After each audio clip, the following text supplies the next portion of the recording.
गोटे सुजोग जे स्वर्गत श्याम सुंदर नायक पारिवारिक बंधु परिवार वर्ग जहा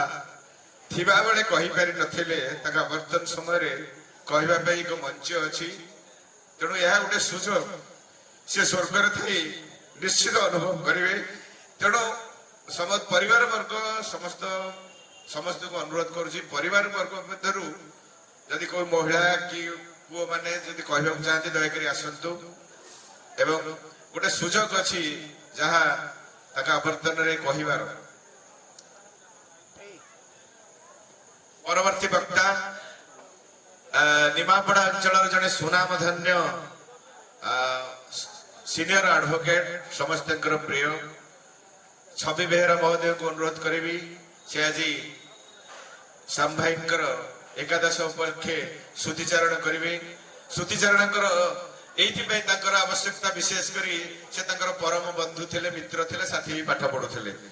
श्रीयुक्त छवि बेहरा महोदय। आज श्यामर एकादश मुझे 2 दिन पर खबर पाइल बधोई टेलीफोन कर कहला जे श्याम चलीगला मुझे विरक्त हली मुझे गत काली प्रफुल्ल देखा किसी मत कहलानी प्रफुल्ल 2 दिन पर मुझे भाई तू भल मनीष श्याम चलला मुझे कहली आम जाइन श्याम तो मो सहित अष्टम रु पाठ पढ़ुला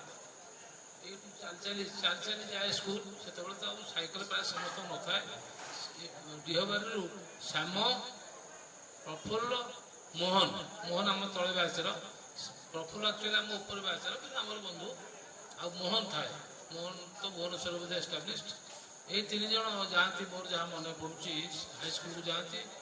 आउ निरंजन तो जाए से हंसपड़ा रो किंतु डीहबारू ये 3 जन आम सांग थे। ये सांग भितर प्रफुल्ल तो कोरापुट चलीगले आउ मोहन तो भुवनेश्वर एस्टाब्लीश्ड श्याम गाँ रहा श्याम गाँ रही मुझे देखे से राजनीति बहुत समय बुले और राजनीति बुली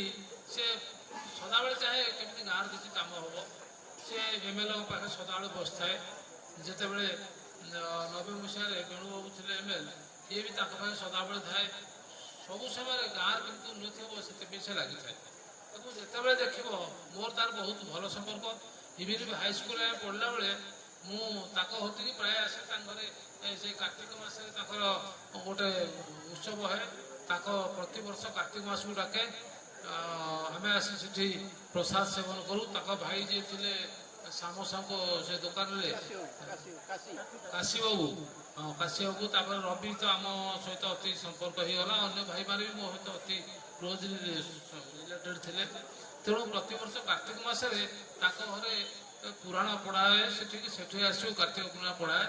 आम से कार्तिक पूर्णिमा घर आसी प्रसाद सेवन करूँ। तेणु श्याम सहित तापर सामाजिक जीवन में बहुत दिन बहुत भल संपर्क सहित थिला एवं मु कौन कही बहुत सांगटा हरइलु आम समस्ते आम बहुत बंधु आमर आसबार बहुत दुख मु आशा भगवान प्रार्थना करुच्ची तार पिला माने बहुत भलरे ही रुहतु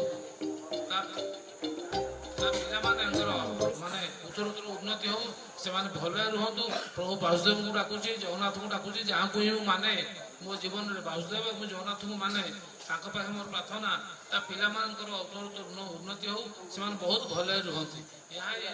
मुझे भावुँ आम सांगर मनर तार आत्मार सदगति हम ये विदाय।